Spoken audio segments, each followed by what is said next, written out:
आपने कई बार लाइफ में देखा होगा कि मैं जब परेशान होता हूँ तो मैंने एक डिसीजन गलत लिया, फिर मैं दूसरा डिसीजन गलत ले लेता हूँ और मेरे बार बार डिसीजन गलत जाने लगते हैं जब भी मैं परेशान होता हूँ। तो ये एक बहुत बड़ी सलाह मैं आप सबको दूंगा कि जब भी आप परेशान होते हैं तो उस वक्त रेस्ट लेना है, ब्रेक लेना जरूरी है। जब भी आपको बहुत सारी फ्रस्ट्रेशन हो रही है तो आधे घंटे घंटे का ब्रेक लीजिए। दिमाग को शांत रहने के बाद अगर हम किसी चीज में घुसते हैं तो बेहतर करेंगे।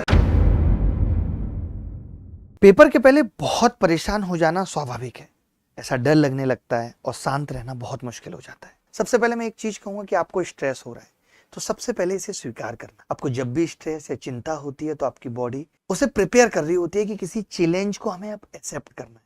आपका एग्जाम भी एक तरह का चैलेंज है। तो अगर आपको स्ट्रेस हो रहा है तो ये समझिए कि कोई बहुत बड़ी बात नहीं है, ऐसे समझिए कि आप एक चैलेंज फेस करने जा रहे हैं और आप एग्जाम के लिए बेहतर तरीके से तैयार हो रहे हैं। लेकिन फिर भी मैं हमेशा एक चीज कहता आया हूं कि शांत रहना। होता क्या है कि जब मन बहुत घबराने लगता है, मन बहुत परेशान होने लगता है तो हमारे डिसीजंस गलत जाने लगते हैं। आपने कई बार लाइफ में देखा होगा कि मैं जब परेशान होता हूं तो मैंने एक डिसीजन गलत लिया, फिर मैं दूसरा डिसीजन गलत ले लेता हूं और मेरे बार बार डिसीजन गलत जाने लगते हैं जब भी मैं परेशान होता हूं। तो ये एक बहुत बड़ी सलाह मैं आप सबको दूंगा कि जब भी आप परेशान होते हैं तब उस वक्त रेस्ट लेना या ब्रेक लेना जरूरी है। जब भी आपको बहुत सारी फ्रस्ट्रेशन हो रही है तो आधा घंटे एक घंटे का ब्रेक ले लीजिए। दिमाग को शांत रहने के बाद अगर हम किसी चीज में घुसते हैं तो बेहतर करेंगे। अगर हम शांत नहीं रहते, एक टेंशन हमारे पीछे और फिर भी हम कुछ ना कुछ करने की कोशिश करते हैं। फॉर एग्जाम्पल कुछ भी आप करते हैं, आप स्टॉक मार्केट करते हैं, आप पढ़ाई करते हैं, कोई भी एक ऐसा काम करते हैं और आपका दिमाग किसी टेंशन की वजह से खराब है। जैसे कहा भी जाता है, जब कोई बहुत स्कूल में गुस्सा करता था तो लोग कहते थे यार ये क्या अपनी पत्नी से लड़कर आया है। यानी जब एक इंसान एक जगह अगर लड़ाई करके आ चुका है इसका मतलब है कि उसका दिन पूरे दिन ऐसा ही रहेगा, वो सबसे लड़ता रहेगा।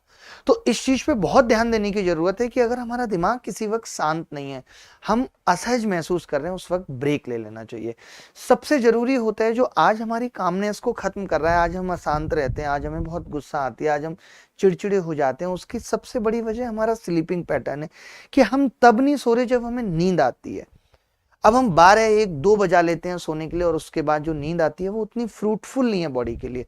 अगर आप सुबह ही फ्रेश जगना चाहते हैं, मेरी तरह तमाम स्ट्रेस के बावजूद भी मुस्कुराना चाहते हैं, तो सबसे जरूरी है कि 11 बजे एट लास्ट सो जाइए और सुबह 5-6 बजकर, मैं आपको कुछ चीजें और बता रहा हूं।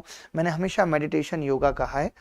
जितने भी लोग इस चीज को फॉलो कर सकते हैं उनके लिए मैं कहूंगा कि वो 108 बार ये मंत्र जाप भी कर सकते हैं, हरे कृष्ण कृष्ण कृष्ण हरे हरे, हरे राम राम राम हरे हरे। जैसे कि मैं करता हूं तो इससे क्या होता है ना, आप बहुत पॉजिटिव फील करोगे, आप पूरे दिन खुश रहोगे। तो आज का मंत्र यही था कि आप 108 बार ये कर सकते हैं।